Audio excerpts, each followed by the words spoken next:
কবিতাৰ শিৰোনাম নায়িকা। ওই অনুৰাধা, শুনা না, এটা কথা কওঁ। কি জানা, তোমাক মোৰ কবিতাৰ নায়িকা কৰিম ভাবিছোঁ। তুমি বাৰু বেয়া পাবা নেকি? উপায় নাই, তুমি বেয়া পালেও মই তোমাক নায়িকা কৰিমেই। কিয় জানা, তোমাক যে মোৰ ক'ব নোৱাৰাকৈ ভাল লাগি গ'ল।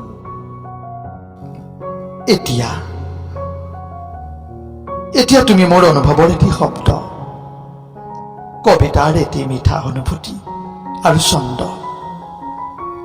তুমি আহিলা ক'ৰবাৰ পৰা ভাহি অহা এটি সুমধুৰ গানৰ সুৰ হৈ,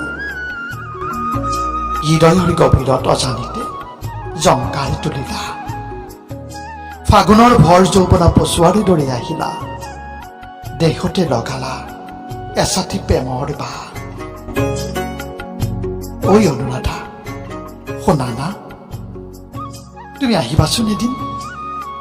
তুমি আহিলে মই হেঁপাহেৰে, মনৰ তুলিকাৰে, শব্দৰ অলংকাৰে, হৃদয়ৰ ভিতৰত সলকনি লাগি থকা সংলাপেৰে তোমাক মোৰ কবিতাৰ নায়িকা সাজিম।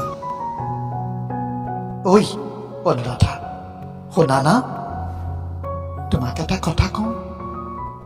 তুমি বাৰু কিয় ইমান ধুনীয়া? সুন্দৰ তোমাৰ মন, সহজ সৰল কথা, এইবোৰে মোক বৰকৈ আকৰ্ষিত কৰি তুলিছে। সঘনাই বুকুৰ কঁপনিবোৰে উঠা নমা কৰিছে। এনে লাগিছে যেন হৃদয়ৰ পৰা হৃদয়লৈ বৈ যাম, এখন নদীৰ দৰে, এটি সঁচা প্ৰেমৰ ঠিকনা হয়, এটি সঁচা প্ৰেমৰ ঠিকনা হয়।